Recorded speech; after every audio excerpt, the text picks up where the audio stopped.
চলো recombinant DNA আঁকার টেকনোলজিটা তোমাদেরকে দেখাই। এখানে দেখো, এখানে একটা স্টেরিয়া কলাই, এখানে আছে একটা অ্যানিমাল সেল, এখানে একটা স্টেরিয়া কলাই, এখান থেকে আমরা এই যে প্লাজমিডটা নিব, আর এখানে হচ্ছে অ্যানিমাল সেল, এখান থেকে একটা অংশ নিব। হ্যাঁ, এই যে একটা অংশ, এটা হলো ডিজার্ভ জিন।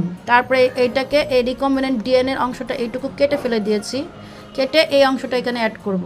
অ্যাড করার পর এই জায়গাটা দেখো, এই যে ভালো করে দেখো, এই জায়গাটা কিন্তু ফাঁকা থাকবে, এই জায়গাটা ফাঁকা থাকবে। তারপর তুমি এটাকে পুরোটা ফিল আপ হয়ে যাবে।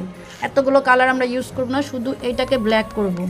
তারপরে হচ্ছে এখান থেকে আবার যেটা শুরুতে ছিল সেইটাই, এখানে প্লাজমিড ছিল, আর এখানে শেষে এসে দেখো প্লাজমিডটা এই পাশে চলে আসছে। এখান থেকে আবার 4টা হয়েছে, এবং নিচে অবশ্যই ফিগারটা কী লিখবো, রিকম্বিনেন্ট ডিএনএ টেকনোলজি। এখন দেখো এই যে খাতার মধ্যে আমরা রেখেছি, দেখেছো, এটা থেকে এভাবে আসছে, এবং অ্যারো সাইনগুলো অবশ্যই দিব। দেওয়ার পরে এখানে এই যে সার্কেল করলাম, এখান থেকে এটাকে শুধু কালো করব। এত কালার করা আমার দরকার নাই, এই যে এতগুলো কালার আমি ইউজ করব না, এটা যেহেতু সময় সাপেক্ষ, অনেক টাইম কনজিউমিং, সো এটা এতখানি ফাঁকা রাখবো, এটা শুধু কালার করব। এখানে একটু কালার করব, দেন এটা হবে, দেন এটা, ওকে।